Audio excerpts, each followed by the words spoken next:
From a young age, my world revolved around the harsh structure of competitive gymnastics. I was homeschooled to accommodate my long training hours, which took up more than 30 hours a week, far more than what my teammates were tasked with.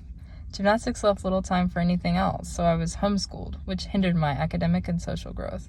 This lifestyle was all I knew until a medical issue put an abrupt stop to my career, followed by a 3-year recovery.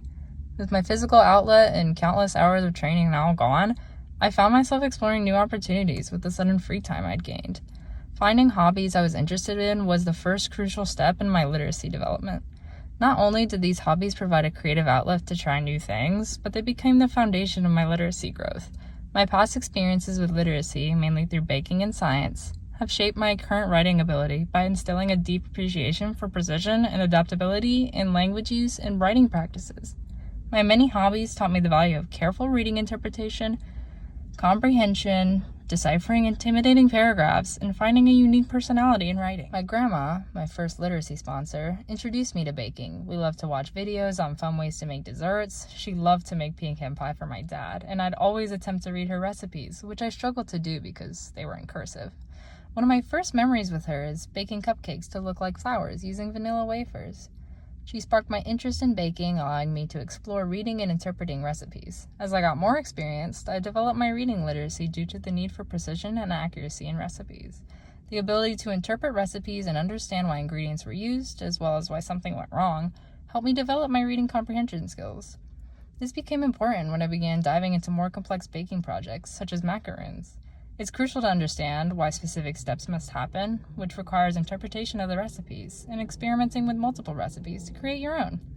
In Kimberly N. Parker's excerpt, Response, Never Use I, she says, "Young writers witness the writing process as messy and imperfect, yet with wondrous possibilities." Page 136. What makes macaroons so great is that they may not look perfect, yet they still taste delicious. I learned that, similar to macaroons, writing might seem rough initially, but it holds value in every step of the process. After finding an interest in baking, about a year after quitting gymnastics in 2019, and developing my reading comprehension, I quickly found a love for close reading and following specific steps. I began honing in on my ability to apply critical thinking and found a way to put it to use. Taking biology was my first experience with science, and I fell in love immediately. The precision required in baking transferred effortlessly into my classes. Just as a recipe must be followed carefully to ensure the perfect outcome, scientific concepts require thorough understanding and accurate application to make sense. My interest in science opened a new door to allow me to start reading books I enjoyed. I never found interest in fiction or storybooks, so this was a new avenue to help develop my reading comprehension. I started reading informational books about science, such as Forensics for Dummies by D.P. Lyle, Forensic Science, An Introduction to Criminalistics by D. Forrest, Ganselin, and Lee, and The Science of Murder, The Forensics of Agatha Christie by Carla Valentine. My vocabulary and language use flourished from having to understand more challenging topics and learn the way scientists spoke. My AP biology teacher, the same teacher who taught me introductory biology, was my second literacy sponsor. She assigned homework, which involved taking notes from a textbook. At first, I found it challenging, since summarizing vast blocks of text can be difficult. Still, I learned the skills of engaging with complex text, deciphering complicated terminology, and then concisely translating this onto a piece of paper.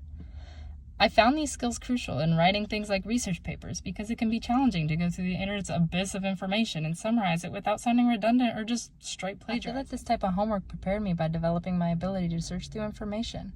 Learning these skills is essential to my literacy development and contributed to my belief that reading and writing skills are developed through finding new interests. My biology teacher recognized my growing interest and encouraged me to read beyond the curriculum. She recommended a book to me which she thought I would enjoy. At first, I was skeptical, but I took her advice because of the essential skills she taught me and the trust I built with her. The book, Deja Dead, by Kathy Wrights, was one of my first fictional books I enjoyed. It is what the show Bones is based off. It is about a forensic anthropologist who solves the case of a serial murderer who got close to her and her family. What I loved about this book was the ability to connect such a serious job to someone with a personality. Reading Deja Dead opened my eyes to the possibility that science, like writing, could be infused with emotion, personality, and narrative. It challenged my earlier perception that writing was solely a technical process, limited to facts and precision. My literacy developed from realizing that there could be a balance between conveying information and allowing room for personal expression. Much like how Sarah P. Alvarez from Working Languages, Who We Are Matters in Our Writing, explains, tuning in without losing your rhythm, remixing that song you like so much for your own good. Alvarez, Wan, Lee, page 8. This is a significant moment in my writing development since I have always struggled to bring myself onto the page because I feared it might obscure the objectivity of my writing. However, I've learned that it's possible to incorporate knowledge and make reading comprehensive and enjoyable using a human aspect. One line from Deja Dead that I love the most was, I'm always interested in the future. I plan to spend the rest of my life there. Reichs, page 192. Wright's writing resonates with me because I too have more development and learning ahead of me. The future is inevitable, so there's no reason not to actively engage with the possibilities it holds. There's still so much room for improvement, primarily through incorporating myself into writing. My past experiences have created a unique personality in my writing, so it's crucial to include myself in my writing. I can connect the skills I have developed through trying new things and obtaining hobbies to my literacy.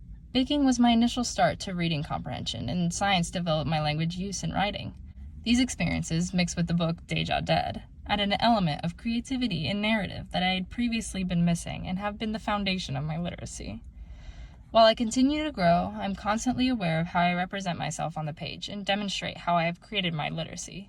Writing can be clear and engaging, like the delicate balance of flavors in a macaroon, meticulously crafted, yet leaving room for individuality. While I'm still learning and creating a personality for my writing, my past experiences with my literacy sponsors, interests, and hobbies have developed a solid literacy foundation upon which to continue building.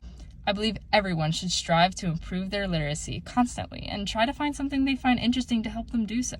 Going out of your comfort zone to try something new is essential because you never know how it'll affect you. Whether it is baking a macaroon or reading an intimidating book, I'll always strive to try new things that could develop my literacy.